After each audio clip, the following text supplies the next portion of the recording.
আসসালামু আলাইকুম। প্রিয় দর্শক, অন্য মঞ্চের আলাপচারিতায় আপনাদের সকলকে আমন্ত্রণ জানাচ্ছি।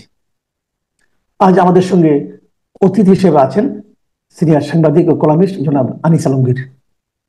জনাব আনিস আলমগীর, শুরুতেই আপনার সঙ্গে আমি যে বিষয়টা নিয়ে কথা বলতে চাই সেটা আন্তর্জাতিক ইস্যু, কিন্তু আমার ধারণা আমাদের দেশের অধিকাংশ মানুষকে এই ঘটনাটা টাচ করছে। সেটা হলো ইরানের সঙ্গে ইসরায়েলের যুদ্ধ এবং তার সঙ্গে আমেরিকার জড়িয়ে পড়া। আমাদের দর্শকরা হয়তো অনেকেই জানেন না যে আপনি এই ওয়ার জার্নালিজমে বাংলাদেশে যারা আছেন, যে দু একজন লোকের নাম বলা যায় যে সরাসরি ইনভলভ ছিলেন, তার মধ্যে আপনি একজন। আপনি ইরাক যুদ্ধ নিজে উপস্থিত থেকে সেটাকে দেখেছেন এবং সেখান থেকে রিপোর্ট করেছেন। তো এই বিষয়গুলো নিয়ে তো আপনার নিজস্ব কিছু পড়াশোনাও আছে, অভিজ্ঞতাও আছে। আপনি সব মিলিয়ে এই যে যুদ্ধ যেটা হচ্ছে এখন, এটাকে আপনি কিভাবে আসলে দেখছেন এবং এর অন্তিম পরিণতি কি হতে পারে বলে আপনি ধারণা করছেন, এবং এটা আমাদের উপর কি ধরনের প্রভাব ফেলতে পারে, এগুলো নিয়ে যদি আপনি একটু সংক্ষেপে আমাদেরকে বলেন আর কি। ধন্যবাদ আপনাকে স্মরণ করার জন্য। আমি আমেরিকার দুইটা যুদ্ধই সরাসরি দেখলাম, একটা আফগানিস্তান ওয়ার আর একটা ইরাক ওয়ার। এই দুইটা ওয়ারের সঙ্গে আমি যদি এই ওয়ারের তুলনা করতে যাই, আমি কিন্তু খুব পার্থক্য দেখছি না। বিশেষ করে ইরাক ওয়ারের সাথে এটার অনেক সিমিলারিটি আছে। ইরাক ওয়ারের সময় আপনি যদি দেখেন যে ইরাকের পক্ষে কে ছিল, কেউই ছিল না। আমেরিকা যখন মানে অন্যায্যভাবে তাদেরকে আক্রমণ করলো এবং অভিযোগ করলো যে তাদের কাছে পরমাণু অস্ত্র আছে, তারা তৈরি করছে, এই অভিযোগ দিয়ে তাদের কি করলো, কিন্তু সেটা ভুল প্রমাণিত হলো, পরে তারা নিজেরাই স্বীকার করলো। আজকে ইরানের ক্ষেত্রে একই ঘটনা ঘটতে যাচ্ছে, বলছে পরমাণু অস্ত্র আছে বা তৈরি করছে ওরা, কিন্তু তারা এখনো পর্যন্ত কোনো প্রমাণ দিতে পারে নাই। এবং ইরান এমন একটা দেশ মিডল ইস্টে, যে আর মিডল ইস্টে তার পালিত রাষ্ট্র ইসরায়েল এর একমাত্র প্রতিদ্বন্দ্বী, একমাত্র চোখ রাঙিয়ে তাদের সাথে কথা বলতে পারে। আপনি যদি বিগত বছরগুলো দেখেন তাহলে দেখবেন যে লেবাননের হিজবুল্লাহ দিয়ে কিংবা প্যালেস্টাইনের হামাসকে দিয়ে এই এই যুদ্ধ কিন্তু চলেছে, এবং ইরানের সাথে ইসরায়েলের একটা ছায়া যুদ্ধ চলছে। ইভেন আপনার আহ ইয়েমেনের হুতিদেরকে দিয়ে। এরা সবগুলো কিন্তু শিয়া অধ্যুষিত, এবং এই শিয়া অধ্যুষিত লোকগুলো ইরানের নেতৃত্বে ইসরায়েলকে পছন্দ করছে না। কিন্তু আমরা যদি আবার দেখি, আমরা যে সুন্নি, আমাদের সুন্নি নেতৃত্বের মুরব্বী সৌদি আরবের নেতৃত্বে যারা আছে, সবাই আবার এই ইসরায়েলের সঙ্গে তলে তলে সম্পর্ক রাখছে, হয়তো মুখে মুখে অনেকে নিন্দা করে শুধু। ইভেন আপনি যদি খেয়াল করে দেখেন, ইউএইর মতো একটা রাষ্ট্র, সেও কিন্তু 2020 সালে ইসরায়েলের সাথে কূটনৈতিক সম্পর্ক স্থাপন করেছে। আপনি কিন্তু আমি এটা জানিয়ে দিচ্ছি যে ইউএইর মাধ্যমে কিন্তু এখন ইয়েতে ভিজিট করা যায়, আপনার ইসরায়েলে ভিজিট করতে পারে, ইভেন বাংলাদেশেরও ভিজিট করতে পারে, পাসপোর্টেরও দরকার নাই। তো এমন সুবিধা তারা করে দিয়েছে। তারা তারা তখন একটা অজুহাত দিয়েছিল যে ইসরায়েল যে যে ভূমিগুলো মিডল ইস্টের বিশেষ করে প্যালেস্টাইনের দখল করছে, তারা সেগুলো ছেড়ে দেবে। কিন্তু বাস্তবতা হচ্ছে যে ইসরায়েল সেটা ছাড়েনি। ইসরায়েল আজকে সিরিয়ার কিছু অংশ দখল করেছে, লেবাননের কিছু অংশ দখল করেছে, প্যালেস্টাইন তো পুরোই তাদের কবজায় চলে এসেছে। এখন তারা চারপাশে যা পাচ্ছে তাই দখল করছে। আর মিডল ইস্টের 7টা দেশে তাদের ঘাঁটি, যে সৌদি আরব থেকে শুরু করে, সৌদি আরব, ইউএই, কুয়েত, কাতার, ওমান, বাহরাইন, এমনকি দূরে গিয়ে আরেকটা দেশ মনে করেন মিশর, তার কাছেও কিন্তু আমেরিকান সৈন্য রয়ে গেছে। তো আমেরিকা এবং ইসরায়েলের স্বার্থ পরস্পর সম্পর্কিত। এই সম্পর্কিত বলেই এখন এই, ওবামা বলছে যে, সরি ওবামা নয়, ট্রাম্প বলছে যে আমি যুদ্ধ ও সম্মতি দিয়ে দিছে, ইভেন যে কোনো সময় তারা আক্রমণ করতে পারে, বাট আমরা 15 দিন দেখবো। কয়দিন দেখে, আসলে ট্রাম্পের কথার কোনো পাত্তা নেই। আপনি যদি খেয়াল করে দেখেন যে কর্মসূচির জন্য ওরা ওদের উপর ক্ষিপ্ত, সেটা হচ্ছে পারমাণবিক কর্মসূচি। সেই কর্মসূচি পর্যবেক্ষণের জন্য আমেরিকা কিন্তু 2015 সালে এই ইয়ের সঙ্গে ইরানের সঙ্গে চুক্তি করেছিল। সেই চুক্তিতে কে ছিল? ইউরোপিয়ান ইউনিয়ন, জাতিসংঘ, আমেরিকা। আহ, তারা সবাই মিলে যে এই চুক্তিটা করলো, সেই চুক্তিতে কথা ছিল যে ইরানের এই ইরান যে শক্তি অর্জন করছে, সেটাকে আপনার কমিয়ে আনার ক্ষেত্রে, যে কমানোর পদক্ষেপ নেবে, যেহেতু আণবিক শক্তি দ্বারা যাতে অর্জন করতে না পারে, এবং এই বিষয়টা আন্তর্জাতিক পরমাণু জ্বালানি সংস্থা এরা তদারকি করবে। কিন্তু বছর না যাইতে দেখা গেল যে আমেরিকা এটা থেকে হটে গেছে, আমেরিকা এটাতে পিছু টান দিয়েছে। এবং ইয়ে আসার পর আপনার ট্রাম্প প্রশাসন, এটা ওবামা চুক্তিটা করেছিল, ট্রাম্প এসে চুক্তি বাতিল করেছে, এবং তার বাতিল না মানে তাকে সরিয়ে নিয়েছে সে। এই যে অবস্থা, তো সেখান থেকে তাহলে এবং মানুষ কিন্তু খুব খুশি হয়েছিল তাদের এই সম্পর্কের উন্নয়ন দেখে, কারণ দেখা গেল যে তারা কতগুলো বন্দীকে, আমেরিকান 5 জন বন্দী ছিল ইরানের হাতে, তারা তাদেরকে মুক্তি দিয়েছিল। আর ইরানের 7 জন বন্দী ছিল, তারা তাকে মুক্তি দিয়েছিল। এই এই বিষয়টা তখন এত একটা শান্তিপূর্ণ পরিবেশে যাওয়ার পদক্ষেপ নিয়েছিল। ট্রাম্প সেটাকে এসে গন্ডগোল বাঁধিয়েছে, এবং সেটা সে এখনো এখনো পর্যন্ত মানে চলমান রাখছে। আজকে ইসরায়েলের পক্ষ নিয়ে সে এটা আক্রমণ করতে চায় কেন? কারণ তারা যাতে পারমাণবিক শক্তি অর্জন না করে। তাদের প্রধান অভিযোগ ছিল, ইভেন এটা বারাক ওবামা প্রশাসনও করছিল, যে তাদের মানে ইয়ের উপর আমরা, ইরানের উপর আমরা অর্থনৈতিক নিষেধাজ্ঞা অব্যাহত রাখবো। কেন? কারণ ইরানের যে ব্যালিস্টিক ক্ষেপণাস্ত্র কর্মসূচি, সেটা বিশ্বের জন্য নিরাপত্তা হুমকি। আসলে বিশ্বের জন্য তো না, এটা আহ ইসরায়েলের জন্য একটা নিরাপত্তা হুমকি ছিল। আজকে তো দেখা যাচ্ছে যে ইসরায়েলে যা কিছু হচ্ছে, এই ক্ষেপণাস্ত্র এই বা এগুলোকে এগুলোকে মেরেই তারা প্রতিরোধ করছে। বাস্তবে তো প্রায় 2,000 কিলোমিটার দূরের আরেকটা রাষ্ট্রে গিয়ে আক্রমণ করা ইরানের জন্য খুবই কঠিন, কারণ ইরানের ওই ধরনের যুদ্ধ জাহাজ নাই। এবং আমরা দেখলাম যে শুরুর দিনেই ইসরায়েল প্রায় 200 যুদ্ধ জাহাজ দিয়ে আক্রমণ করেছে, এবং 100 জায়গায় আক্রমণ করেছে। মূল যে স্থাপনাগুলো আছে আপনার, যে জ্বালানির পারমাণবিক কর্মসূচি, সেগুলো ধ্বংস করেছে। এখন ফর্দো নামক আরেকটা এলাকায়, যেখানে বিশ্বাস করা হয় যে ইরানিরা গোপনে ইয়ে করছে, আপনার আহ বোমা তৈরি করছে, সেটাকে ধ্বংস করার জন্য এখন আমেরিকা সেখানে নাক আচ্ছা, গলাচ্ছে। এই যে ইরানের পারমাণবিক অস্ত্র থাকা না থাকা নিয়ে আমেরিকার এত উদ্বেগ, হুম। তো ইসরায়েলের কি পারমাণবিক অস্ত্র নাই? ওটা নিয়ে অবশ্যই কেউ আছে, উদ্বেগ, ওটা নিয়ে কেউ উদ্বেগ অবশ্যই আছে। প্রকাশ করছে? এটাই তো হচ্ছে সবচেয়ে আজকের বিশ্বের সবচেয়ে দুর্ভাগ্যজনক বিষয়। ইরাককে যখন আক্রমণ করলো, তখন কোনো রাষ্ট্র কথা বললো না। এই যে আপনার ইয়ে বলেন, রাশিয়া বলেন, চায়না বলেন, এগুলো সবগুলো মুখে মুখে বিরোধিতা করেছে। কেউ কিন্তু এগিয়ে আসে না ইরাকের প্রশ্নে। আজকে ইরানেরও একই পরিণতি ঘটতে যাচ্ছে। রাশিয়া, চায়না এরা কিন্তু বাইরে থেকে বলছে, কিন্তু আসলে বলে কি লাভ? কিছু তো হবে না। ইভেন এটা হচ্ছে তেলের খেলা। রাশিয়া হচ্ছে সেকেন্ড, থার্ড প্রডিউসার আপনার তেলের দিক থেকে, আমেরিকা, সৌদি আরব, তারপরে তারা। তো তার তেলের বাজার বেড়ে যাচ্ছে, তারও তো লাভ। সেও তো একটা যুদ্ধে জড়িয়ে নিজের ইয়ে হচ্ছে, যদিও ইরান থেকে সহযোগিতা নিয়েছে। ইরান একটা তেলের বাজার, সে 7 নম্বরে অবস্থানে আছে। তো মিডল ইস্টটা তো একটা তেলের খনি। এই পশ্চিমা বিশ্ব তো চায় যে তাদের তেলগুলো নিয়ে যেতে। আপনি যদি তেলের হিসাব করেন, তাহলে দেখবেন যে 100 কোটি ডলারের তেল কিনে আমেরিকা প্রতিদিন তার খরচ করে। সে তেল উৎপাদন করে, আবার তার সাথে তার বাইরের তো তেলও তার দরকার হয়। তার তার তার জ্বালানির মাত্র 25% সে দিতে পারে, আর বাকি 75% বাইরে থেকে সংগ্রহ করে। সো মিডল ইস্টের তেল আসলে মিডল ইস্টের জন্য অনেক বেশি কঠিন বাস্তবতা।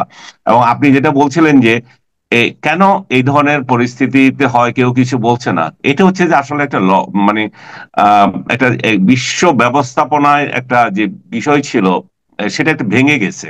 আমেরিকা এবং রাশিয়া যখন ছিল, তখন এই যে মানে এটা বলি, আমরা কি বলবো, এটা ওয়ার্ল্ড অর্ডার, যেটা যে কে কেমন আচরণ করবে, কার কি কথা কতটুকু থাকবে, সেটা ভেঙে গেছে। এখন একতরফা চলতেছে। তো একতরফা আমেরিকাকে প্রতিরোধ করার জন্য কেউ নাই। আপনাকে সংক্ষিপ্ত উদাহরণ যদি আমরা আমাদের পলিটিক্স এর সাথে দিই, তাহলে অনেকে হয়তো এটা রিলেট করতে পারবে। যেমন বাংলাদেশে বিএনপি, আওয়ামী লীগ বড় এক দুইটা রাজনৈতিক দল, তারা পরস্পর পরস্পরকে ছিল, একটা ব্যালেন্স ছিল এখানে। এখন যখন এখন যখন আপনার এই, যখন মনে করেন যে আওয়ামী লীগ যখন ছিল, আওয়ামী লীগ তার শক্তি এমন প্রদর্শন করেছে যে নিঃশেষ করে দিতে চেয়েছিল বিএনপিকে। বিএনপি কিন্তু নিঃশেষ হয়নি, বিএনপি আসলো আবার, এসে এখন আওয়ামী লীগের হাওয়া করে দিল। তাহলে এটার পরিণতিতে হচ্ছে কি, বিশ্বের মধ্যে কি, যেমন আজকে যে দুর্গতি, সে বাংলাদেশের একই দুর্গতি চলছে। তাহলে সমাজে একটা মানে ভারসাম্য নেই, এখন একতরফা চলতেছে। একতরফা, যে এই যে একতরফা সোসাইটিতে, দেশে, বিশ্বে, যখন কোনো একক ব্যক্তি একক প্রাধান্য নিয়ে চলে এবং তাকে কাউন্টার দেওয়ার জন্য কোনো শক্তি না থাকে, আজকে যে আওয়ামী লীগের অনুপস্থিতি এবং বিএনপির এই যে পরিণতি, বা যে তাদের যে সামনের দিকে যাচ্ছে, তারাও কোন দিকে যাবে? কারণ এই যে ব্যালেন্স নষ্ট হয়ে গেছে। ওয়ার্ল্ড ওয়ার্ডারে যেটা চলতেছে, বাংলাদেশেও তাই চলতেছে। তো আমি আগের পুরোনো কথায় আসি, যে তারা দেখেন এই এই যুদ্ধ চালানোর, তাদের এই মিত্র তৈরি করার জন্য তারা বিভিন্ন জায়গায় বিভিন্নভাবে ইনভেস্ট করেছে। এই যে মিডল ইস্টের দেশগুলোতে তাদের সৈন্য সামর্থ্য আছে, তারা প্রস্তুত হচ্ছে যে যুদ্ধ আরেকটা চালানোর জন্য। এবং এবং আমাদের এখানে কিছু বোকা লোক, আমরা যে মুসলিম বিশ্বের বিষয়ে আসলে আমরা আসলে বায়াসড হয়ে যাই। বাস্তবতা হচ্ছে ইরান এখানে কিছুই করতে পারবে না, কারণ সে পাল্টা প্রতিরোধ করবে। সে গাজা না, কিংবা ইরান না, সরি ইরাক না, সেও পাল্টা প্রতিরোধ করবে, কিন্তু কতটুকু করতে পারবে? করতে পারবে না, এই জন্য যে তার চারদিকেই আছে আমেরিকান সৈন্যের উপস্থিতি, তার অস্ত্রের উপস্থিতি। এবং সবচেয়ে বড় যে বিষয়টা, যে সমস্ত রাষ্ট্রগুলোতে আমেরিকান ঘাঁটি আছে, সেই রাষ্ট্রগুলো তো চায় যে ইরাক এখানে মাথা তুলে না দাঁড়াক, ইরান এখানে মাথা তুলে না দাঁড়াতে পারুক। এরা মুখে সরাসরি বলতে পারে না, কারণ তাদের জনগণ ক্ষিপ্ত হবে। তাদের জনগণ ক্ষিপ্ত হলে তাদের রাজ্য হারা হবে তারা, সেই কারণে তারা করতে পারে না, কিন্তু তার বাস্তবতা। মানে আপনি আপনি আপনি তার মানে আপনি বলতে চাচ্ছেন যে মুসলিম বিশ্বের অনৈক্যের কারণেই ইরান এবং আগে ইরাক অথবা আফগানিস্তান সব এই সমস্ত দেশগুলোর এই দুরবস্থা হচ্ছে। প্রথমত অনৈক্য, দ্বিতীয়ত হচ্ছে আমেরিকার শক্তি। আমেরিকার শক্তিকে কাউন্টার করার জন্য এখানে কেউ নাই। আগে যে রাশিয়া ছিল, রাশিয়া নাই, সেটাই বলছি। এই যে বিএনপি এখন যা ইচ্ছা তা করতে পারছে কেন? আওয়ামী লীগ নাই। এখন যে ছোটখাটো দুই চারটা দল আছে, মনে করেন আহ, আহ, যারা, তারা বিএনপি কে প্রতিরোধ করার মতো শক্তি নাই। তো একই অবস্থা ওই বিশ্বেরও পড়েছে। তো সেই পরিস্থিতিতে উত্তরণের জন্য যে কে এসে এগিয়ে দেবে, সেই আমি খুবই মানে হতাশ এইসব জায়গায়। আপনি বললেন যে এর পরিণতি কি হতে পারে, এর পরিণতি একটাই হতে পারে, আমেরিকা আমেরিকা বাধ্য করবে ইরানকে যে তোমরা চুক্তি করো, ইসরায়েলের সাথে সম্পর্ক স্থাপন করো। এবং আপনি জানেন যে এখানে একটু বলে রাখি, ইসরায়েলের সাথে কিন্তু ইরানের সম্পর্ক ছিল। এটা 79 সালে যখন তাদের ইরান রেভলিউশনারি পার্টি যে ক্ষমতায় আসলো এখন খোমেনির নেতৃত্বে, সেই খোমেনি এবং এই যে এখন খামেনি যারাই চালাচ্ছে, তাদের আগে যে সরকার ছিল তাদের সাথে কিন্তু ইরানের সাথে কিন্তু ইসরায়েলের সম্পর্ক ছিল, সেই সম্পর্ক ছেদ হয়ে গেছে। এখন তো অলমোস্ট অনেক মিডল ইস্ট কান্ট্রির সাথে সম্পর্ক আছে, যাদের নাই তারা হচ্ছে যে মুসলিমদের কি বলবে এই ভয়ে নাই। এবং দুর্ভাগ্য হচ্ছে যে আমাদের মতো রাষ্ট্র, আমরা যাদের সাথে এর কোনো লেনদেন নাই, আমরা কিন্তু এই এই মুসলিম উম্মার স্বার্থেই আছি এবং এই মিডল ইস্টের সাথে আছি, অথচ মিডল ইস্ট নিজেরাই তলে তলে প্যালেস্টাইনিদের স্বার্থ বিসর্জন দিয়ে ইসরায়েলিদের সাথে গেল। আরেকটা তথ্য অনেকে হয়তো জানেন, যে এই ইসরায়েল কিন্তু বাংলাদেশকে প্রথম সমর্থন দিয়েছিল 1971 সালের এপ্রিল মাসে। আর সেটা পড়েছিল, বাংলাদেশ সেই স্বীকৃতি নেয় নাই, বাংলাদেশ স্বীকৃতি ভুটান এবং ভারত থেকেই নিয়েছিল। বঙ্গবন্ধু আসার পর সেই স্বীকৃতির কোনো মূল্যায়ন করে নাই, বরং ইসরায়েলের প্যালেস্টাইনের সাথে আমাদের যে নীতি, সেটা গ্রহণ করেছিলেন উনি। এবং সেই নীতি আজকে পর্যন্ত বাংলাদেশের যত সরকার আছে তারাও গ্রহণ করছে। কিন্তু বাস্তবতা হচ্ছে যে আমরা যেটা করি নাই, সেটা এখন মিডল ইস্টেরা নিজেরাই করছে। এবং আরেকটা বিষয় হচ্ছে যে এই যে যুদ্ধটা, এই যে তাদের যে বিরোধটা, এটা তো কোনো ধর্মীয় বিরোধ না, এটা হচ্ছে ল্যান্ড নিয়ে বিরোধ। এই ল্যান্ডের সমাধান কিভাবে হবে, সেটা সেটা নিয়ে বারবার উদ্যোগ নেওয়া হয়, আমেরিকাও উদ্যোগ নিয়েছিল। কিন্তু কেন যে হয় না, সেটা হচ্ছে যে অনৈক্য, সেটা হচ্ছে যে আমেরিকার অসততা। সে ব্রোকার হিসাবে সে অসৎ ব্রোকার। সে যদি সৎ ব্রোকারি করতো, তাহলে কিন্তু বহু আগেই এই সমস্যার সমাধান হয়ে যেত। এখন যেটুকু চলতেছে সেই কথা, আপনার আবার কথা আসি যে এ, আমেরিকা একটা বাধ্য করবে ইরানকে একটা চুক্তি করতে, যে তোমরা এই কর্মসূচি থেকে পিছিয়ে থাকবে। এবং ইরান হয়তো শেষ পর্যন্ত সেদিকে যেতেই পারে, কিন্তু তার আগে তারা লড়ে যাবে, এটাতে কোনো সন্দেহ নাই। এরা সাদ্দাম হোসেন নয় যে পালিয়ে যাবে সরকার সহ। আমরা যেটা দেখেছিলাম সাদ্দাম হোসেন থাকতে, যে সরকার সহ পালিয়ে গিয়েছিল। যেদিন আমেরিকা বোম্বিং হচ্ছিল, তাদের কোনো অস্তিত্ব ছিল না। এক আল সাহাব ছিলেন, প্যালেস্টাইন হোটেলে আসতেন, আমাদেরকে বক্তৃতা দিতেন, এই কর্ম সেই কর্ম এইটা।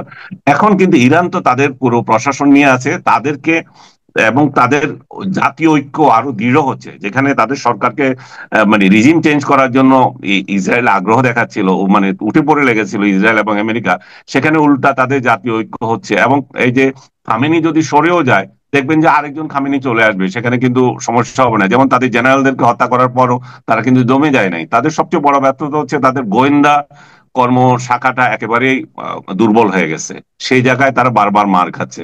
তো এই পরিস্থিতি থেকে উত্তরণ আমার মনে হয় যে সাময়িকভাবে ইরান যদিও পিছু হটবে, বা পিছু হটলেও প্রযুক্তি যেহেতু সে আয়ত্ত করেছে, এই তার মাথার মধ্যে যেহেতু বোমা আছে, তো সেটা সহজে তাকে পরাস্ত করবে এটা সম্ভব না। সে তো একটা পরাশক্তি ছিল এক সময়, তাই না?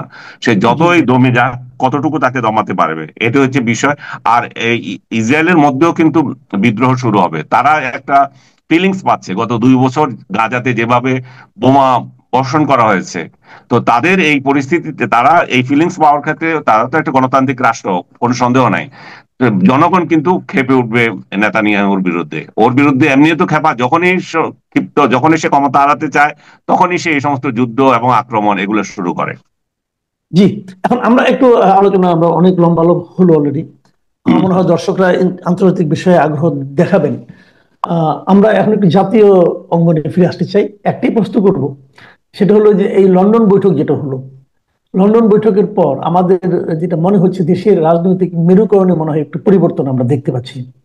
বিএনপি এক ধরনের নিঃশর্ত সমর্থন দিয়ে যাচ্ছে সরকারের প্রতি, এবং এর পাশাপাশি এনসিপি এবং জামাত নিজেদেরকে অনেকটা বঞ্চিত মনে করছেন, এরকমও দেখছি। আবার তাদেরকে খুশি করতে গিয়ে আবার অন্য অন্য দলকে মানে একটু দুঃখ দেওয়া হচ্ছে। আমরা দেখলাম যে ওই আপনার জাতীয় ঐক্যমত্যের আলোচনায় কেউ কেউ বেরিয়ে গেল যে না, জামাতকে বেশি প্রাধান্য দেওয়া হচ্ছে।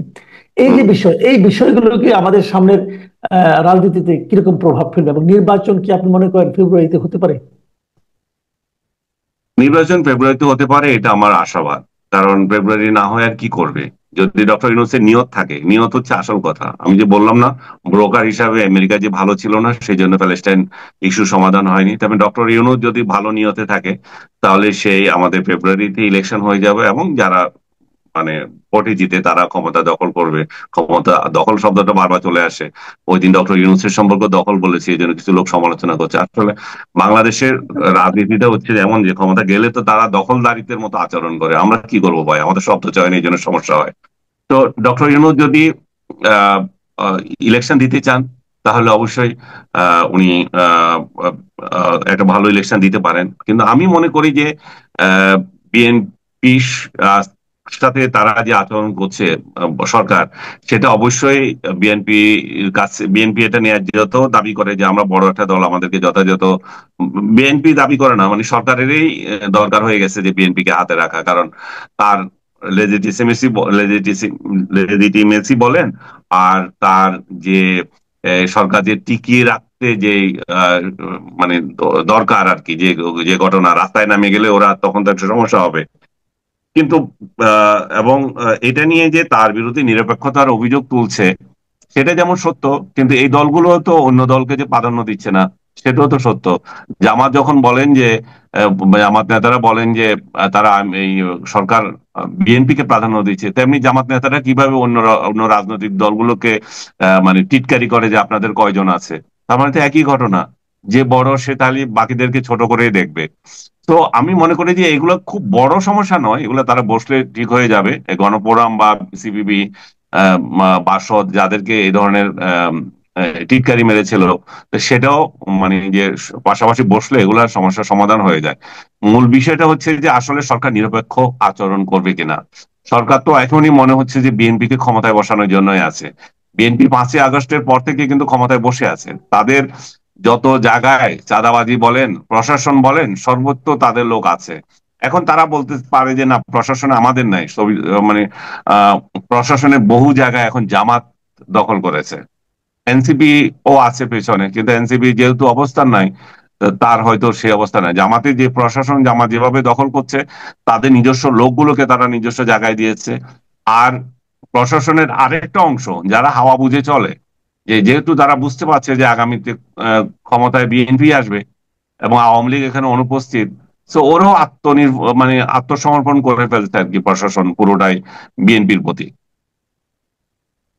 জি, ঠিক আছে জনাব আনিস আলমগীর, আমরা আসলে মানে আন্তর্জাতিক এবং জাতীয় দুটো বিষয় নিয়ে আলোচনা করলাম। প্রিয় দর্শক, আপনারা শুনলেন। আজ এ পর্যন্তই। আল্লাহ হাফেজ।